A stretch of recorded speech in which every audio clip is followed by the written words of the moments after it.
Good evening.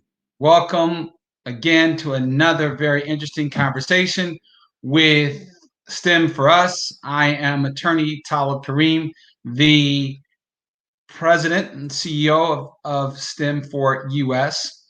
We're based in Washington, D.C., but we are, of course, communicating to you around the world. Again, if you enjoy this conversation that we are hosting on a weekly basis with very interesting people talking about their journeys in education and technology and sometimes law as well, then I want you to do three things. One, like this program. Second of all, subscribe to this program. And lastly, make a comment or a question, or share this conversation with those people who are close to you.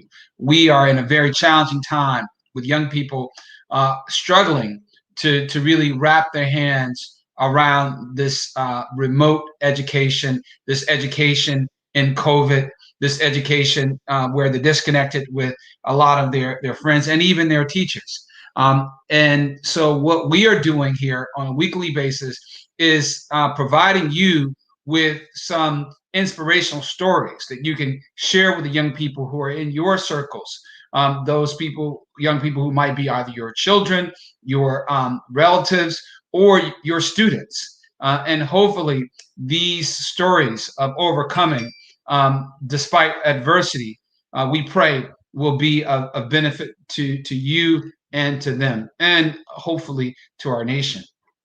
Without any further ado, I want to bring on our guest for tonight. One of the colleagues that I've really enjoyed having the opportunity of both knowing as a colleague, and then later getting the pleasure and opportunity of working together with him in the work that we do to inspire young people. So without any further ado, I want to bring on Rufus Little, our special guest, a dynamic professional, someone who's committed to education and technology, someone who, like myself, comes from a legal background, having gone through the ranks of both undergraduate school and law school. Rufus, welcome, first of all, to STEM4US and our weekly podcast. How are you, and how is your family? Thank you. Thank you so much for having me. We're doing great. Of course, during COVID, it's always an interesting time having to adjust to kind of a new normal, but we're making it work. Excellent, excellent. And where are you broadcasting into us from, brother? I am broadcasting from my basement, my home office. You might actually hear some thumps and crashes above me. That would be my kids running around upstairs somewhere. Right. Right. Again, but that's part of the new normal. You just kind of do everything at once. And now home is the brain center for everything. So everything happens here. Indeed, and we are very, very grateful that you could join us, and we know that you have a very large network of both young people, parents, and mentors who are doing some phenomenal work. And while we only have an hour, I know it's not going to even give us enough time to even scratch the surface of all the work that you're doing. But let's go and start diving into it. I understand you're from Meridian, Mississippi. Is that correct, brother? M-I, crooked letter, I, crooked letter, I, humpback. I, right? I remember that. I remember that, right? Having come up from family who is both from Tennessee on my grandmother's side, and from Mississippi on my grandfather's side, right? So we know those convergences, if you will. So tell me, what was life like as a young person growing up in Meridian, and what high school did you attend?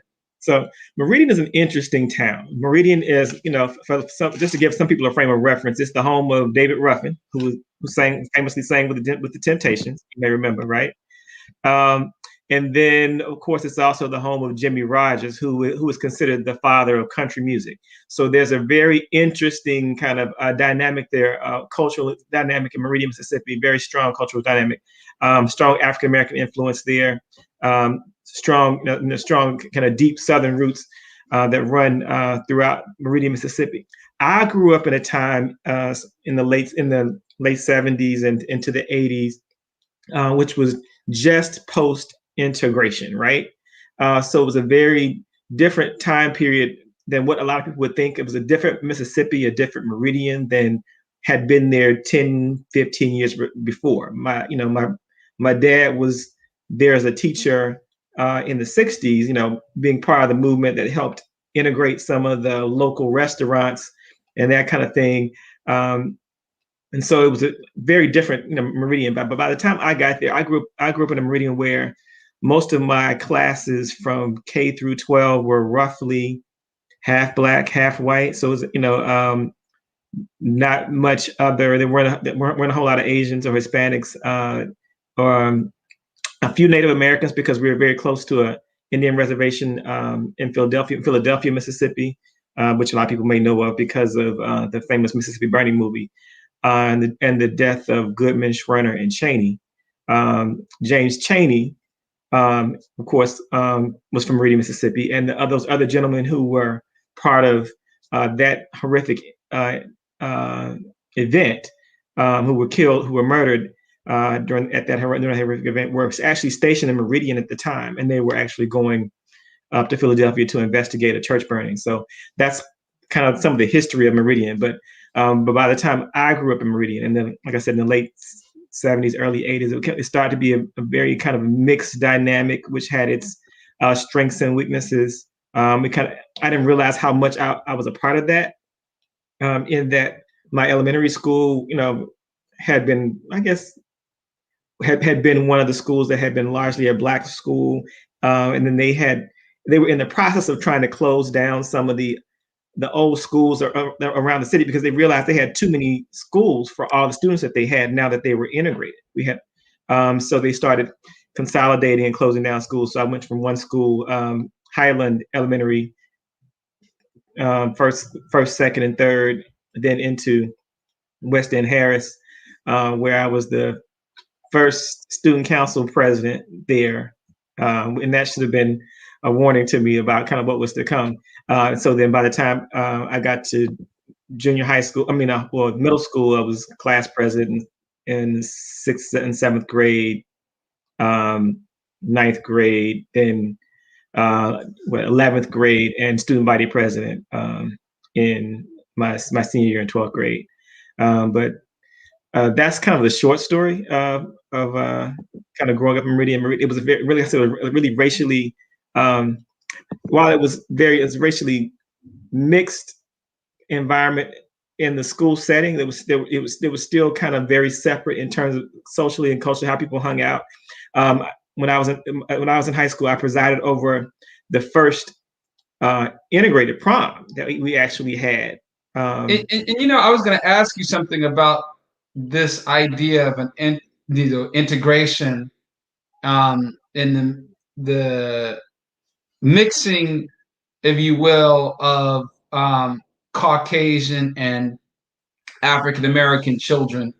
And the way I want to segue into this is to ask you, were the other children who attended this prom, were their parents also those parents who actually had to go to work for a living, or were they were their parents people who were hedge fund managers, or those people who lived on on trust funds or those types of things?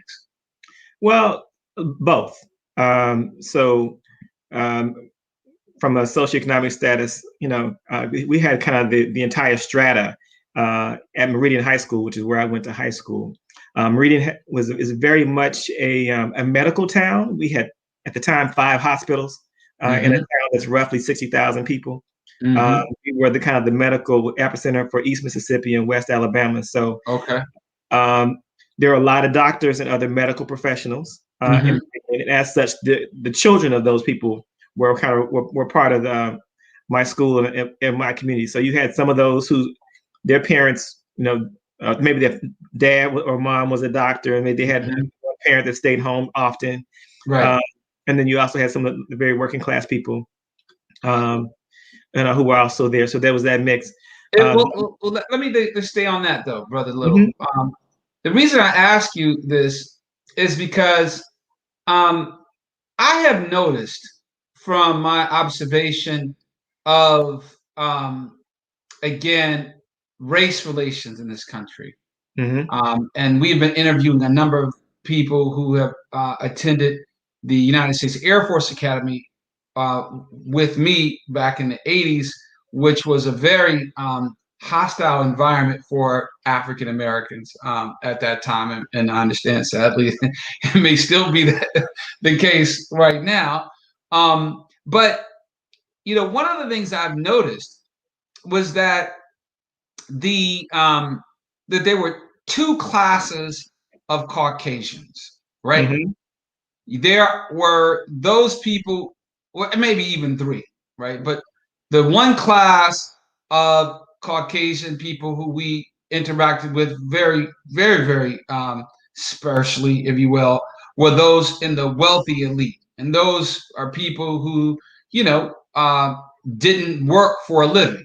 Mm-hmm. In any way, you know what I mean? They woke up every day and their days were just made up of, perhaps, monitoring their stock portfolios, getting reports from their investment advisors, maybe attending, banquets and galas, through the foundations that they contributed to, you know what I mean? That those were those people and their children. Class A. The second group were old money people. Old money people, exactly. Right. Class B were people who, as you were saying, the lawyers, doctors, the well-to-do, if you will, but they still had to work. You know what I mean? In order to keep the money, which might have been more money than I had for sure. More money my parents had. You know what I mean? For sure. And then the people whose money was as much or as less, right, than the money that me and my parents had. Were those the same? Did you also see the same type of dichotomies down there in Meridian? Well, I think we had a lot less of that first group that you mentioned, because there's a handful of that super old money crowd of people who didn't have to work necessarily. In Meridian, you kind of know all the families, so people know the well-moneyed families that were around at that time, that ran some of the places like the Rush Foundation and the Riley Foundation, and some of those families that were associated with them, and a few other families that that were there. A lot more of the people who had, who were well-to-do, but at least one person in the family was working in one of the more lucrative professions that afforded them a significant amount of means, especially in a place where the cost of living was low, so you could accumulate a lot of wealth if you were in the right profession. And of course, we know that a lot of those professions historically had been reserved largely for Caucasians, and it was just a time of transition where you start to see more African Americans, more Black people getting into some of those professions, and even having the education to be able to get into some of those professions. And the interesting thing that I found, and I don't know if you found it there, is that the people that I seem to feel the greatest resentment from were the people whose lot was most similar to ours. You know what I mean? Well, the people whose families were struggling just as much as we were struggling. You know what I mean? And who or even more than what we were struggling. And then on the other hand, those who are the ultra wealthy, they seem to pretty much treat us the same way as they treated the the poor Caucasians. You know what I mean? Right. I don't know if you ever noticed that dichotomy, if you will. To some degree, but I would say growing up, I had friends across the board, and so I was very comfortable with some of my white friends who were from kind of the aristocracy of Meridian. Right. As well as some were from kind of from the middle, and some who were from the working class, and in our own community, in the African American community, I also had friends across the board as well. had the kind of unique experience of growing up in a community that was very economically diverse, which, and I would add, doesn't really exist anymore in that way here or in most places. But one of the, I guess it's one of the offshoots or byproducts of kind of integration was when I was a kid. We grew up. My family was solidly middle class. Both of my parents worked for the federal government. For most of my upbringing. Across the street from us, we had a college professor. 2 blocks up the street, there was one of the few handful of Black millionaires in the area, Charles Young and and the Young family. You could go around the corner, and there was a juke joint called Hilda's Lounge, where you could buy liquor by the shot. There, were people who, if you went 2 blocks one way, who barely had indoor plumbing, and heat and that kind of thing. And then you had a lot of people from every space in the middle.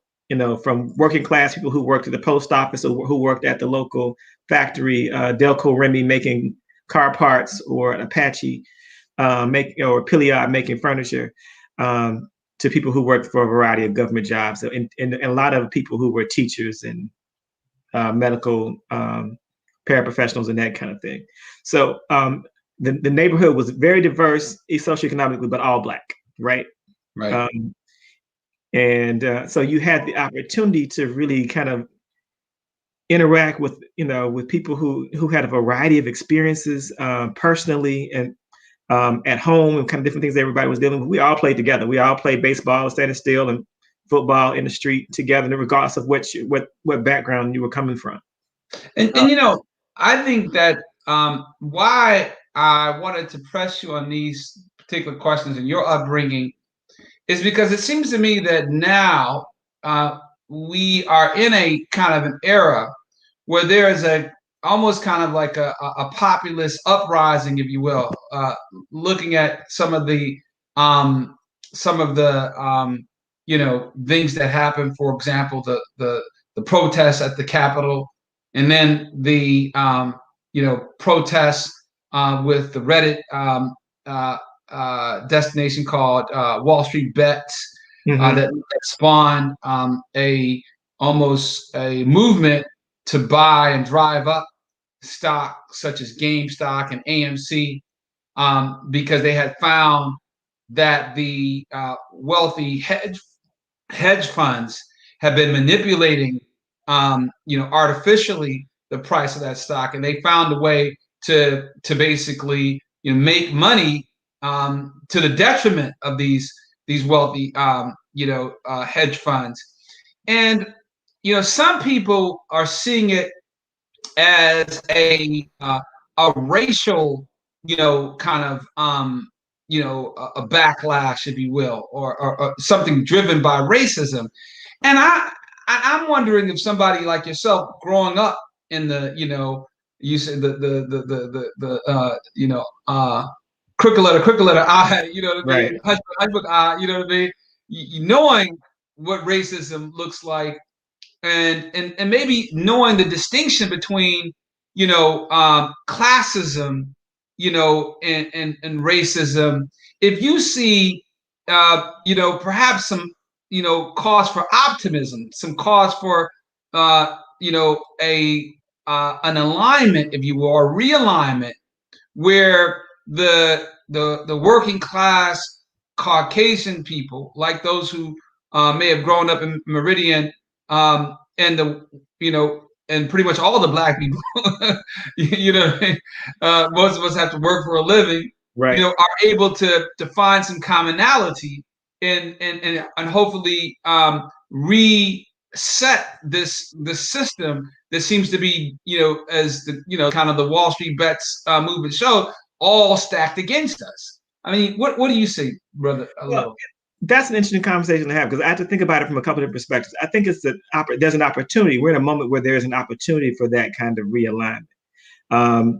But at the same time, what I also see in places like my own hometown, my home state of Mississippi, a lot of the people who are working class, white people in particular, they tend to still align themselves with with the conservatives, with the Republican Party, and with a number of initiatives that aren't necessarily in their best interest. In their best interest from a financial perspective, right?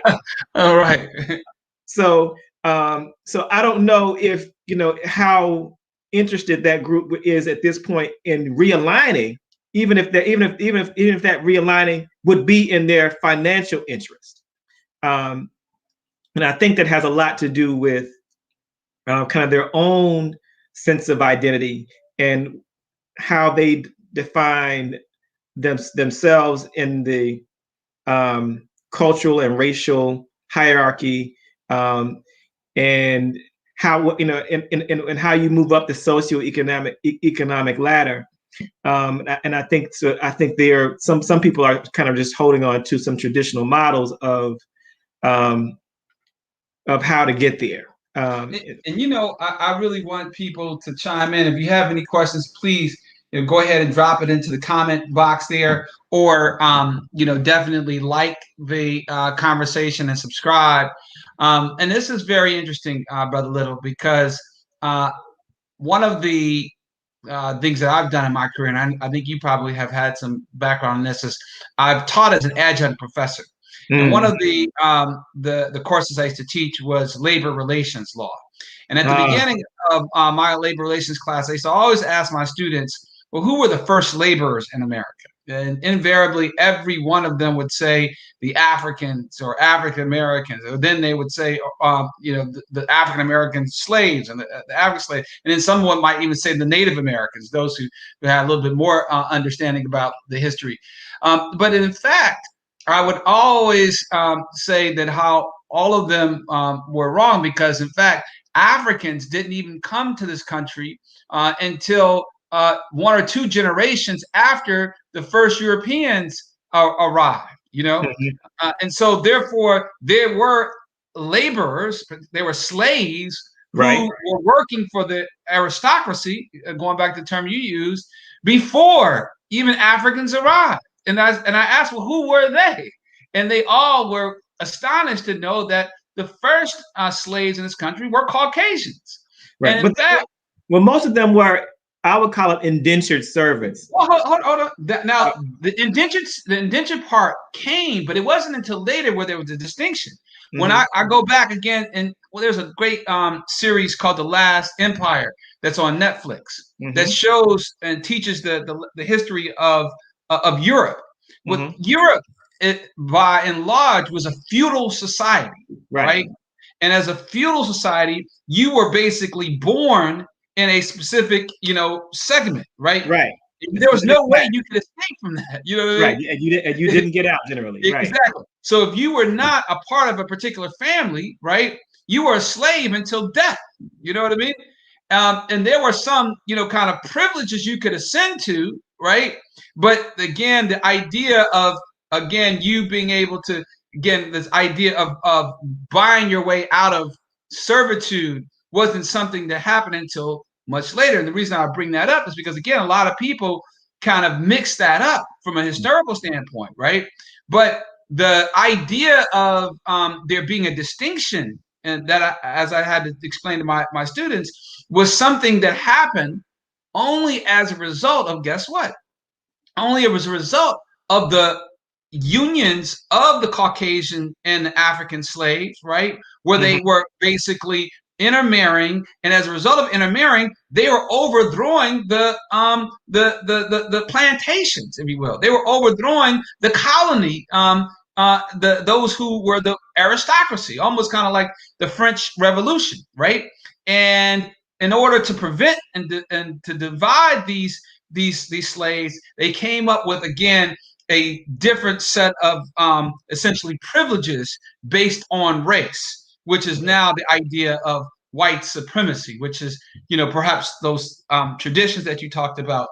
And what I'm seeing here is that more and more Caucasians, poor Caucasians, are seeing that they are just as disrespected. They are just as, essentially outcasts as African American people, and African people are in this country, and they're coming to a conclusion that this whole idea of white supremacy, of them being better, is an illusion. You know what I mean? Because the wealthy elite are treating them just as bad, you know what I mean, as the working class, as the African people and the African American people. And I'm wondering whether, again, I think that the protest in the Capitol was a similar kind of revulsion to that. And I'm thinking that perhaps this might be a chance for us to kind of, express to these Caucasians what Malcolm was trying to say when he said, "You've been hoodwinked, you've been bamboozled, you've been led astray." I don't know. What do you think, Brother Little? So, I think to your point again. You're right, and I guess let me go back to just one of the points that you were making earlier, just about this whole notion of kind of where things went awry. I think there was, and I wish I had just been reading about this maybe a week or two ago, about what happened in society that in terms of that changed the law, because for a long time there wasn't even a term such as white until I want to say it was in the 1700s, and again, part of that one of the first laws that was passed, and I'll have to, in a later conversation, we'll be able to kind of revisit, and I can give you some more of the details about it. But what was a distinction that was beginning to identify and restrict intermarriage between white people and Black people at miscegenation laws. Miscegenation laws, right?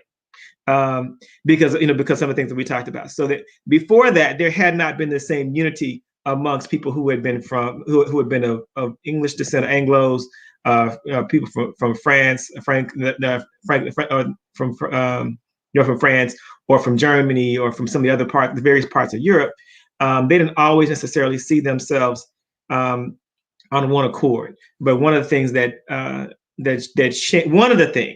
changed that at that time was they saw an opportunity, because they were looking at the intermarriage of Black people and white people, and they wanted to, particularly Black men and white women, and they wanted to be able to limit and control that. And that was one of the beginnings of the laws that began to separate and begin to try to attempt to subjugate people of African descent.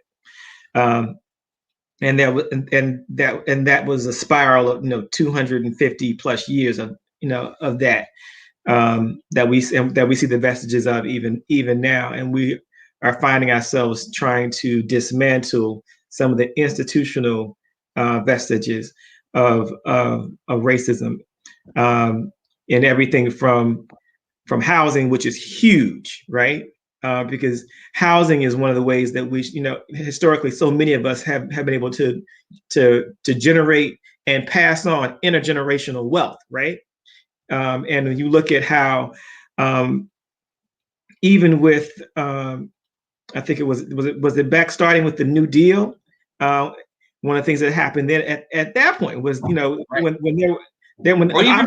or even beyond that. I heard, I was listening to a speech on the Breakfast Club, and one of the speakers was talking about how even in the time of the 1700s, in terms of the colonization of America, as a way of, as you said, of distinguishing and providing a few more privileges to the Caucasian servants and laborers, what they would do was give them the chance to go out west, right? And basically have deeds to territories, right? That they could claim if they could wrestle it from the Native Americans, right? Mm-hmm. But we were not given that same type of, it was a 40 acres and a mule program. But we think that 40 acres and a mule started with us. But that wasn't the case. They gave them 40 acres of music, and all we wanted was the same thing, right? The same thing, right? Exactly. You know, I think about kind of my own family's trajectory of kind of, of kind of beginning to try to build some level of wealth. You know, my grandfather was an entrepreneur. He was a business owner. He owned Little's Bakery and Sandwich Shop in Tuscaloosa, Alabama, across the street from Stillman College. And he ended up striking out on his own after having worked for a number of years for a white man as one of his lead cooks and in the kitchen. And when he retired, he decided that he would give my grandfather some of his equipment. And so my grandfather, was able to take some of that equipment, get a loan, get himself a building, and start his own business. And so that was kind of, that was the beginning of kind of trying to do something different in our families, because up to that point, our families had been largely agrarian. My father grew up in he was born in Greene County in Gainesville, Alabama, a very small place before they moved to the big city of Tuscaloosa. So having the opportunity to have your own business meant the opportunity to really control your financial future, your financial destiny. And as a result, my dad was the first person in our family to be able to go to college, right? And with that, they were able to begin to create opportunities for everyone else in the family. So, because my dad went to Alabama A&M University, and then we started having cousins that went to A&M, and a few others that started going to State or Alabama State or Tuskegee, Stillman. And so we started, because we had the means and the idea of kind of what it could do for your life to create these opportunities. So the story was largely the same on my mother's side, even though they didn't have the same kind of springboard of having someone who was an entrepreneur. On my mother's side, my mother, who was, her mother died when she was very young, at age 9. So she was raised by her brother. My mother was the first person in her family to go to college. Her brother, who at that time was a mechanic and worked for the city, he kind of scraped and made sure that she had enough money to be able to go to Alcorn State University and finish. And then because she was able to finish, she was able to help him buy his first house. So they bought their first house together. So it was the first time that anyone had owned their own home, right? Up until that point, for the most part, especially in the city at least, they were all renting homes, usually from other white people, or from the handful of well-to-do Blacks who had been doctors or something like that, and owned a few extra properties in the area. So in terms of what it meant for opportunity, I mean, we are just a few generations away of people just having the opportunity to get an education, let alone realize the economic benefits of what education has to offer for so many of our people. And I really appreciate that, and I didn't actually think that we would go so deep into the history, but I think that these are the type of conversations that are very rare. You don't hear this type of connectivity, and I think so often, even today, you only hear one or the other, like a demonization of people who support Trump, or a demonization of people who don't support Trump, and I think that that's not by mistake. You know what I mean? I don't think that, the fact that you have an MSNBC, on the one hand, and CNN, and then you have a Fox on the other hand. I don't think that there is any kind of change in the program of divide and conquer that has been around since the 1600s, right? Right. So with that in mind, let's talk about, how your trajectory, your history has been, and what lessons can you share with of your childhood and your matriculation through college and then law school, and then as a young professional. What lessons do you take away from that experience? If you were, let's say, gonna, advise a young 17-year-old Rufus Little from Meridian, talking about the trajectory, going through college and stuff like that. Summarize for us what that was like, that trajectory, and then what advice would you give, young Rufus based upon the lessons that you learned from your career? Oh wow, that's a big question. I'll start with one of the lessons that I think I've learned now that was very important to me as a child, and I didn't realize how big a lesson it was. And it was one of the things that my dad used to always say, and it was a simple phrase, but he always meant it. He said it a lot. He said, "Ain't no such thing as can't." And so he would not allow us in general to say that we couldn't, we couldn't do anything. I can't do this. I can't do that. No, and he would quickly say, "No such thing as can't. It's will or won't, do or don't, but there's no such thing as can't." And so, and what he was trying to say is that there's that anything that you endeavor to do, your success is based on your choices. And it's not a matter of whether or not you are able. You are always able. You're capable of making it happen.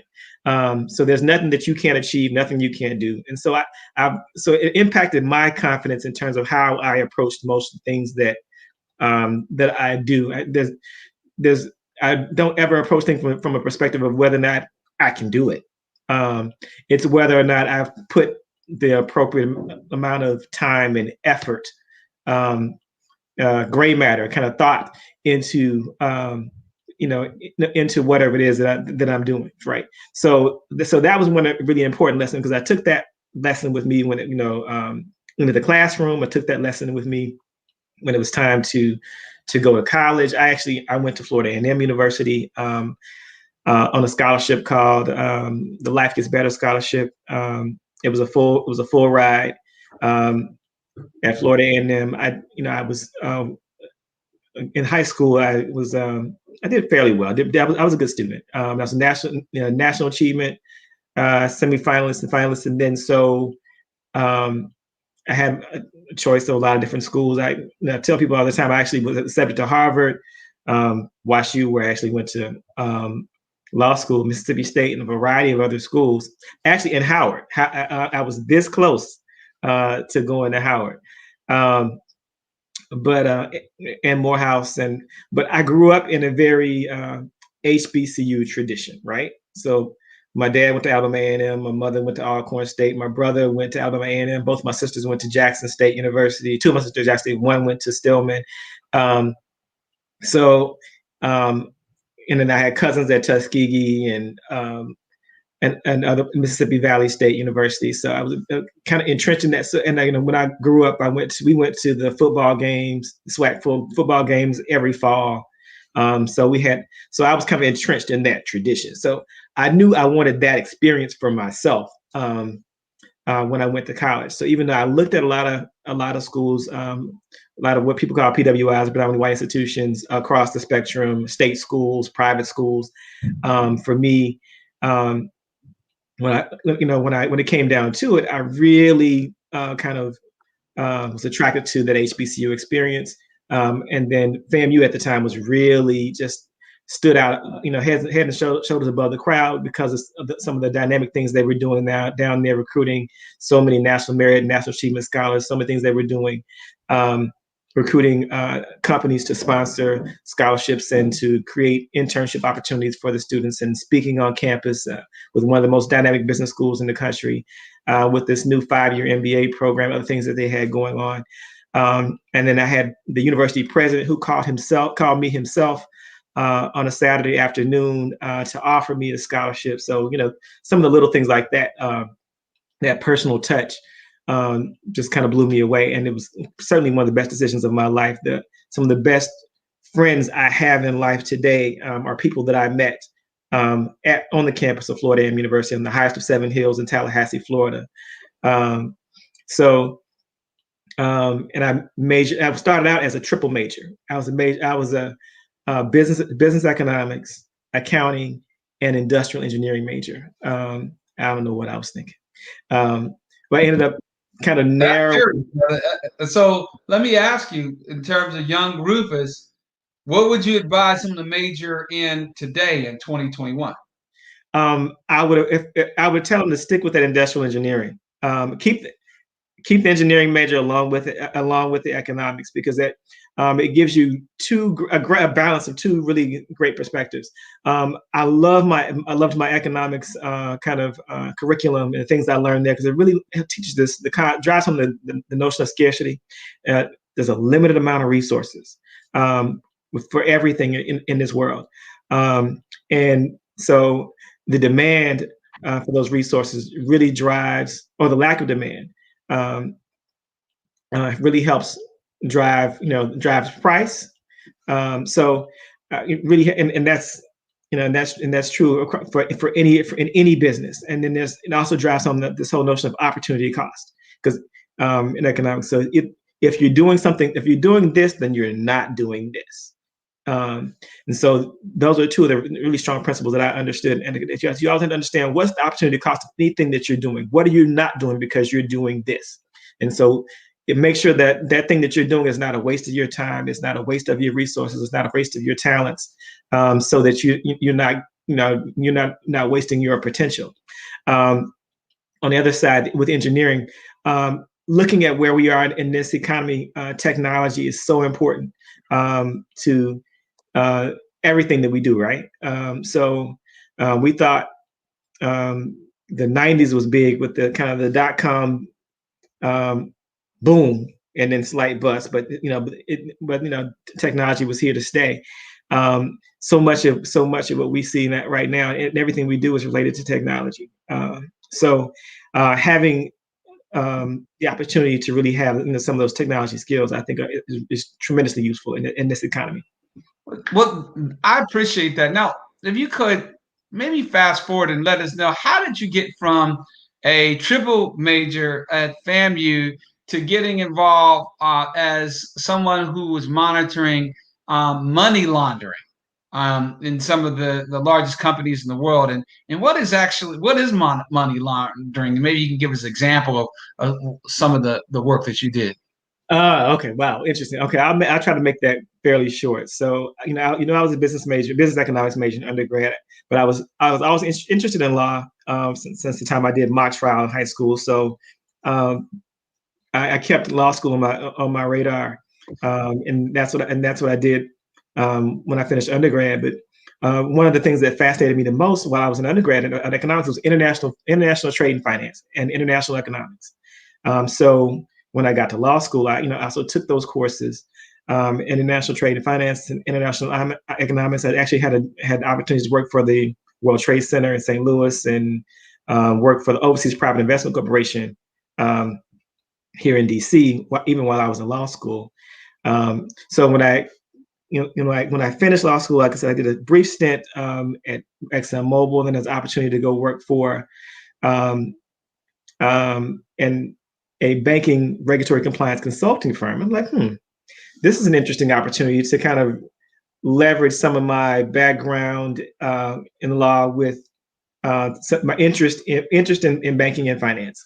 So I took that opportunity, did that for a few years, and then I was asked by one of our clients, which was Riggs Bank at the time, to come on board and work in-house in their compliance department.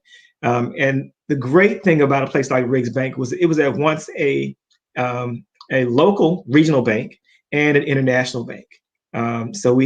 While I had branches in Maryland, DC, and Virginia, and did a lot of the basic banking things we think about, it also had a huge embassy banking division. It had 85% of the business from the embassies around the world bank with Riggs Bank. It had a huge international private banking division. We had an Edge Act corporation in Miami. We had offices in Hong Kong, in Berlin, and in London. I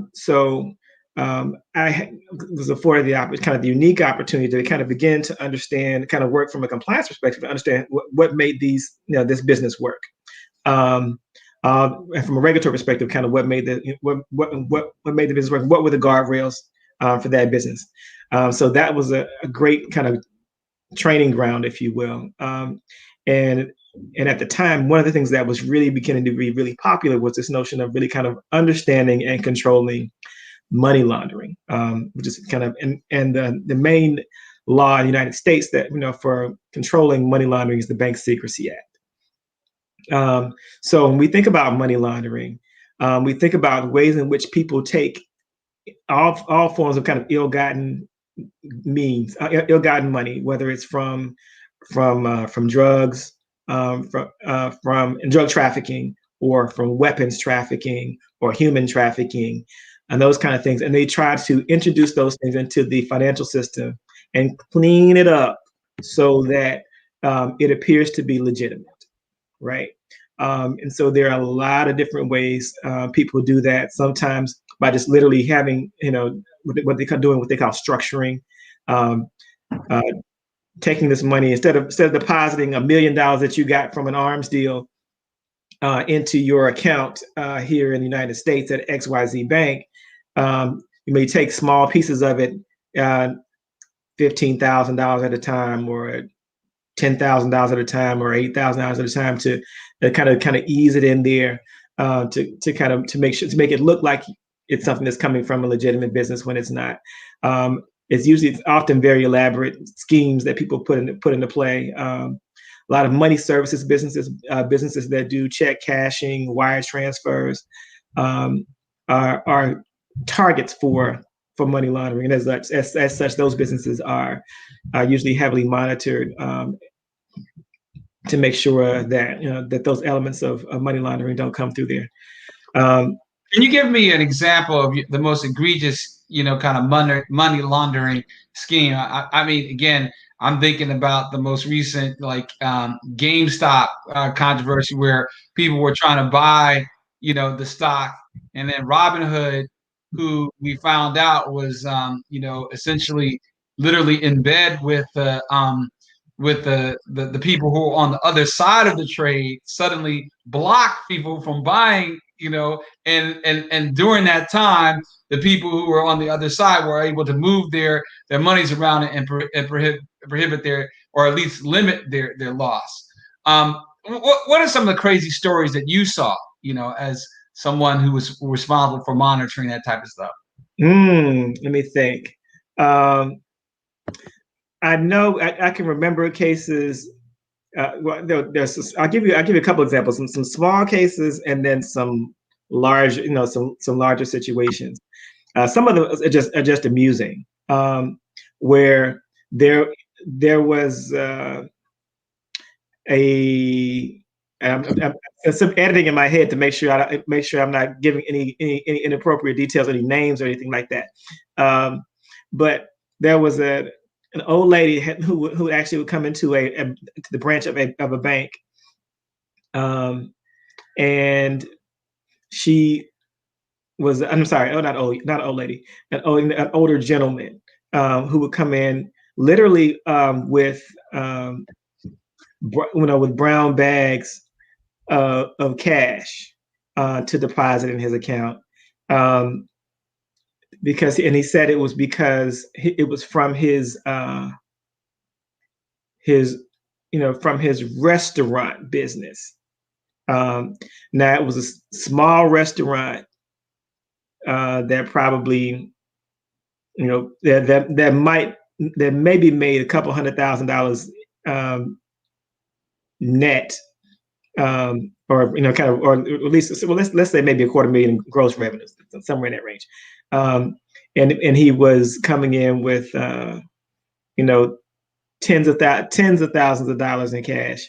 It just didn't line up with the revenue for the business.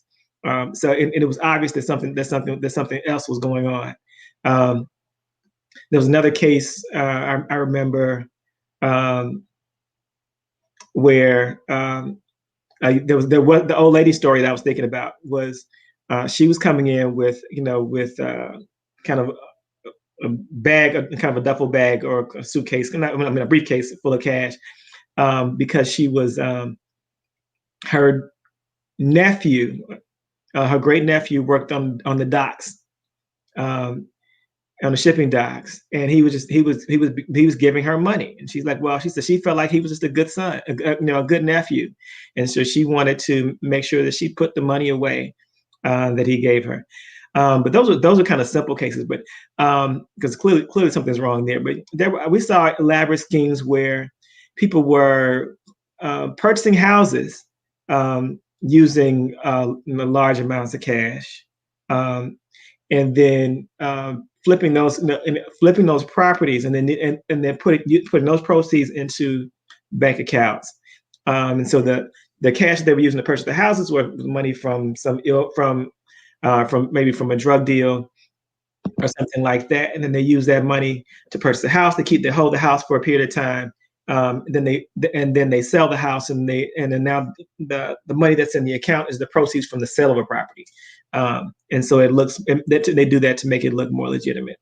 But there's so many interesting stories. There were international. I remember some international dictators who would transfer money to accounts here in the United States after that were there might have been basically bribe money from entities that were maybe bribing them to get some contracts in their country. Maybe it's an oil contract or something like that, and then they want to send the money back to the United States. That kind of and stash that money. It was just a lot of interesting things that I saw.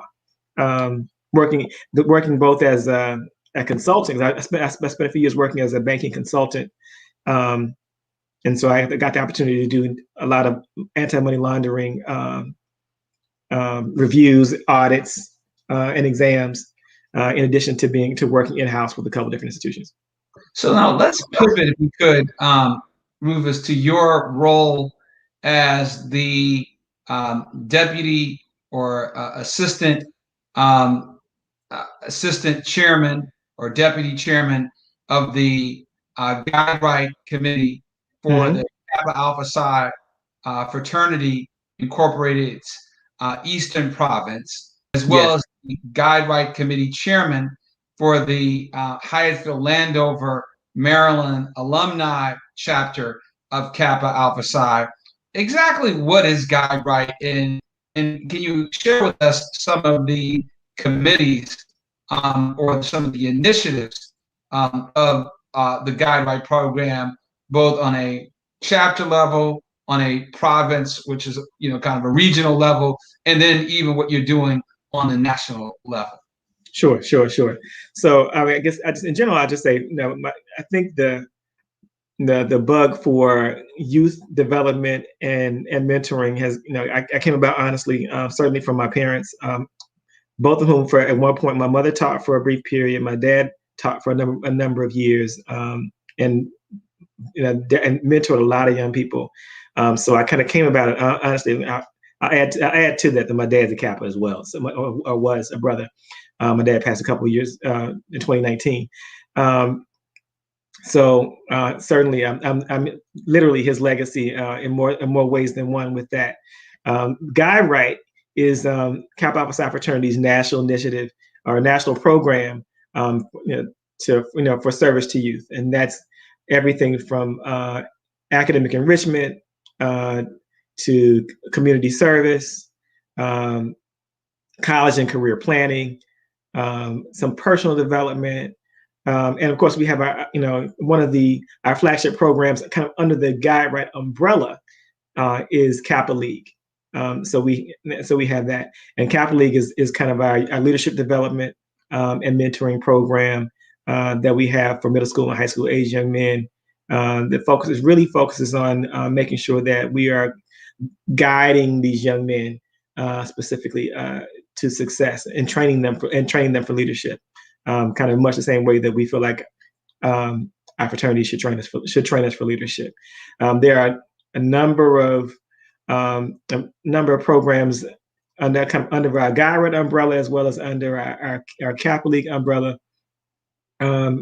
Under our Guide umbrella, we have national partnership with NSBE that allows us, to do some robotics competitions and STEM events with our young people.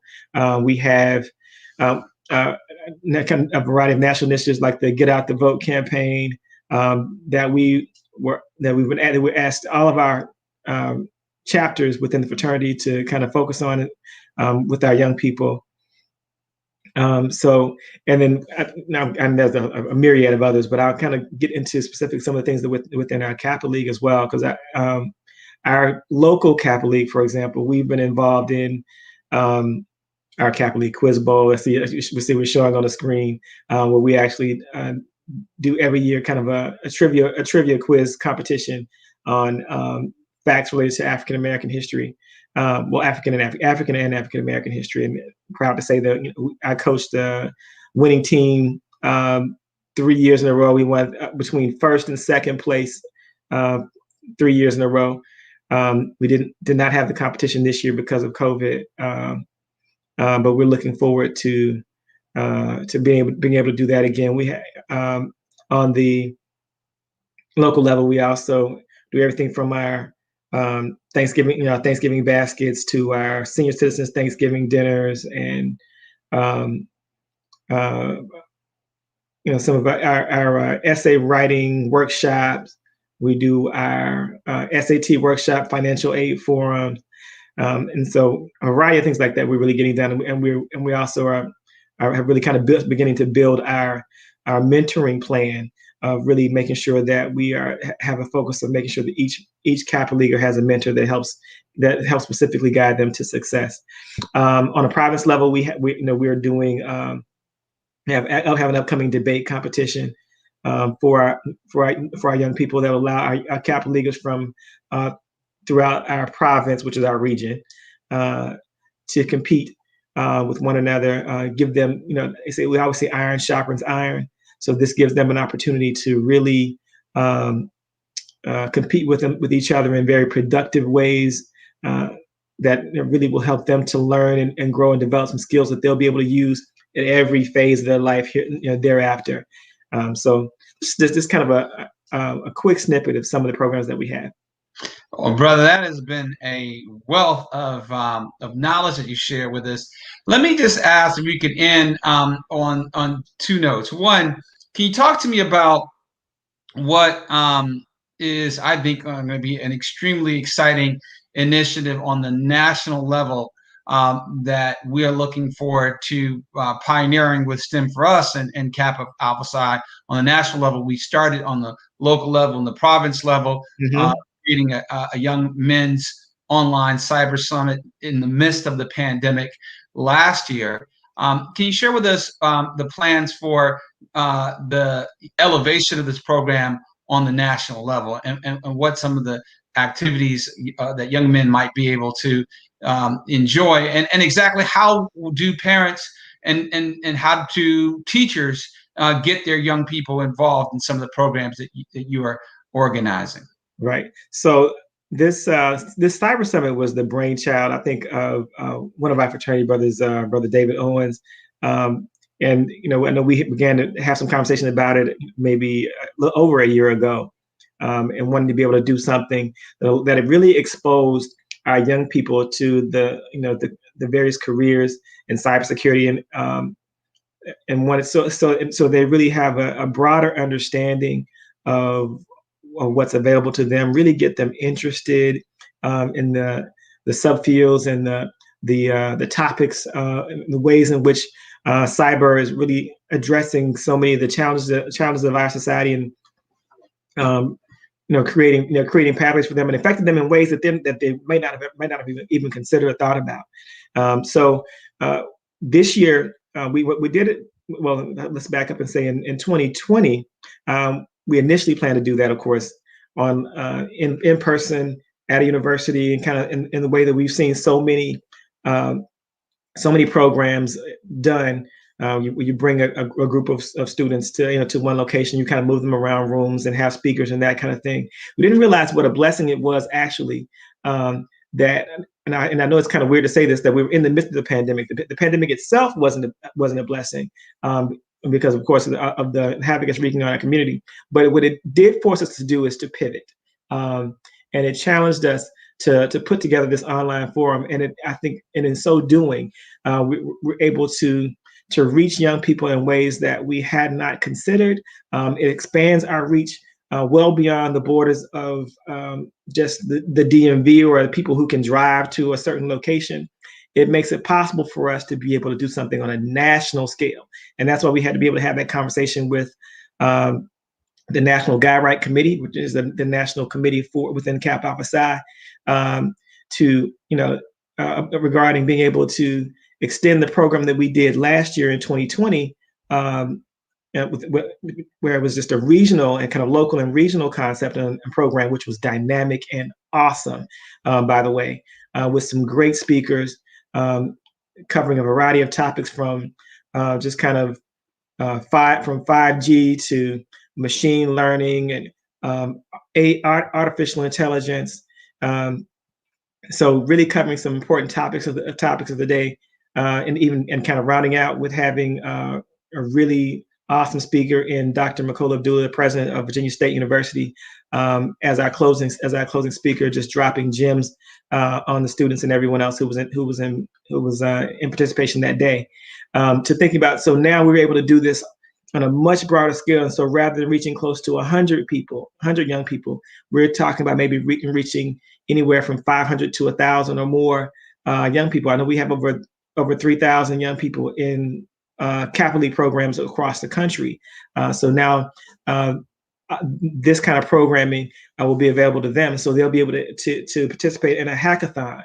They'll be able to hear from speakers talking about everything from cyber warfare to some of the intelligence surrounding facial recognition software and voice recognition software, and so many other things that are really driving really important discussions regarding security and technology. That some of the hacking that impacts things like the election. And we talk about things that impact voting machines and those kind of things. That's all the conversation that we have. Bots and how they influence, public thinking. These bots that are loaded into social media and everywhere, that are pervasive in our society. So there's so many really interesting topics I think that we'll be able to kind of unpack and discuss, really begin to teach and expose our young people and really prepare them for potential careers in cybersecurity if they choose. They'll be well informed to understand kind of what opportunities are available for them, what the educational path is for them to get there, where the job opportunities are specifically, how much money they should expect to make, and what their value is based on the skills that they acquire and what skills specifically they should be looking to acquire. So I'm really excited. That sounds exciting. I'm looking forward to it, brother, and really, the passion that you bring to this work, man, I can definitely understand why the programs that you lead are those that are award winning, definitely top of the class, if you will. And I congratulate you. And I'm excited about you joining as a newly elected member of the STEM4US board of directors. We're looking forward to working with you very much more closely in the years to come. And for anybody who would like to reach you, let me encourage you all to subscribe to this channel. Brother Little, I know you are subscribed to the channel, right? Yes. So that therefore, anybody who would like to reach Brother Little, he will get directly your message, because anybody who is subscribed will get the comments. So go ahead, subscribe to the channel, drop your comments and your questions. Your information that you want, again, Brother Little, to and click that notification bell so you can see when anything is posted. Absolutely. And we're looking forward to your young people being involved with some of the great programming that both STEM4US is doing, and now in partnership with our Hyattsville Landover Maryland Alumni chapter of Kappa Alpha Psi, as well as the province level, and soon the entire national level. It's been an extremely gratifying hour, and I can't even think about how fast that hour went by. But It did go by fast. And so we're definitely going to have a follow up with you. But let me just ask you, as you close, what would you like to be, kind of remembered by? What would you like your legacy to be as you think about the work that you're doing with young people? Well, now I tell people all the time that I feel like our next generation is our best generation. They just have to be well prepared. And so I feel like it's part of my responsibility to just do what I can to prepare this next generation much the same way that so many people poured into me to get me prepared for my career. So that's why I'm kind of involved in a variety of things that do that. Everything from the work that I do with the Helping Hands Ministry at East Friendship Baptist Church, the work that I'm doing with our Hyattsville Landover chapter of Kappa Alpha Psi, and our guide programming, the really exciting and dynamic things that we're doing with STEM4US, my work with SimLink, Science, Engineering, and MathLink, and and some of the other things that I've had the pleasure of being able to do in the past, even being involved with Florida A&M University, National Alumni Association, Washington, D.C. chapter. I could not end without giving a shout out to my family who make it possible for me to do so many of the things that I'm able to do. They are willing to share me and my time with everyone else, and so it's always a delicate balancing act. But I want to say thank you to my lovely wife Celicia, my kids RJ, who's Rufus IV, and Malachi, for all of their love and support, which makes it easy for me to do what I do every day. Well, brother, again, I really appreciate that. I want to also, since you're giving shouts out to the family, my sister is celebrating a milestone all the way out in Washington State. So my sister Teresa, Eyes, we love you.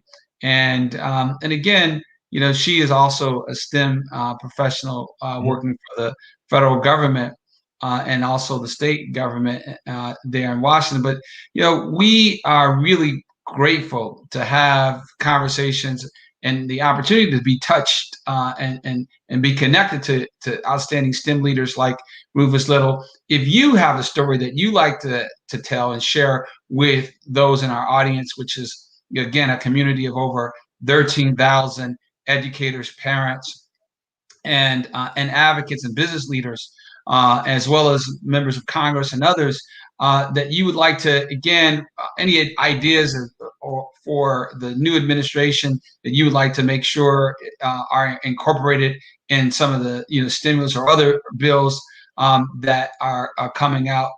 If you would like to have your voice heard and have young people learn from you, please contact us. Let's get you in as one of our next guests. And again, don't forget to subscribe, don't forget to like, and don't forget to send a comment. We're very, very grateful again, Rufus, for your time, and our hats out to you for all the great work you're doing. This has been STEM4US with another exciting episode of the STEM4US podcast. We look forward to being with you next Thursday with another wonderful guest. Until that time, peace and blessings. Peace and blessings, everyone. Thank you.